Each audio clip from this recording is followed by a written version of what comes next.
What this scenario is talking about is when we go to stow the motor, if the position of the lower unit is too far out from where it wants to be, what could happen is right here, the motor says motor error because it's a current limit situation. The motor's hanging out too far. You may not always know that. Right. So the question is, how do you correct that? So what happens is we send a signal from the trim housing to the main board, and sometimes that signal gets corrupt or we lose some counts or whatever. So the system thinks the lower unit's in the right position to stow, but it's not. It's hanging out too far. Now, if it's hanging out a little bit too far, it may still rotate and stow, but it might be labored.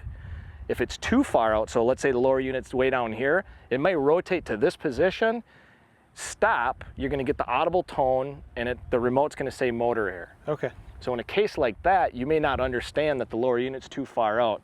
What you would wanna do, and I think it'll only allow you to redeploy the motor at this point is when you're gonna go through the trim reset procedure. Okay. Now, being it's on your trailer, I can't necessarily do it the right way. So when it goes to fold it up, what you're telling me is if this lower unit's way down here and it's going to fold it up, and to me in the back of my mind, I say, yeah, it's coming up, it's too heavy, it's too far away from center, and it can't lift it. Right. So the way this is actually supposed to work is it's going to bring it, tuck it up pretty close before it's going to fold it down. Right, it wants to see the lower unit about where you see it here. So when I see that at first, when I see that my motor's paused and I've got some kind of malfunction going on and it stops, and I see that lower unit's hanging way down, that alone shows me that there's a problem.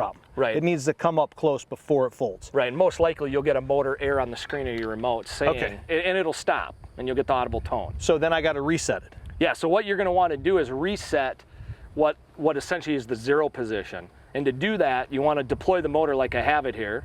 Okay.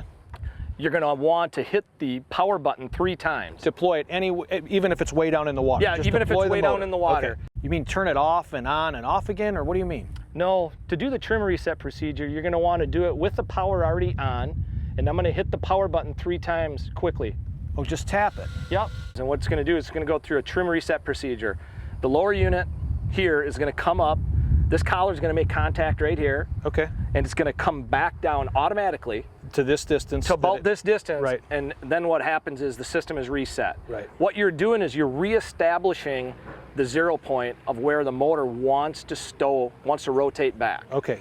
That's the only reason we do the trim reset, is if that scenario comes up, that case comes up where the lower unit is not in the correct position. Right, and the motor is trying to bring itself in, but it's too far away to fold. Correct. So it's got to reestablish where it's at. Right, but a misconception is that they can do the trim reset with the motor in any position, and that's not true. Has to be completely deployed, meaning the shaft is vertical. Yeah. If I try to do the trim reset with the motor, let's say in this position, it will not work. Right, because it's got to know how much force in the whole bit. Yep, and it wants to be completely deployed. Correct. Okay. For that to work. Got to be vertical, straight, and it's kind of figuring out exactly where it needs to be. It'll go all the way up, then back to where it needs to be, and we'll be back ready to go again. That's correct. Okay. Yep.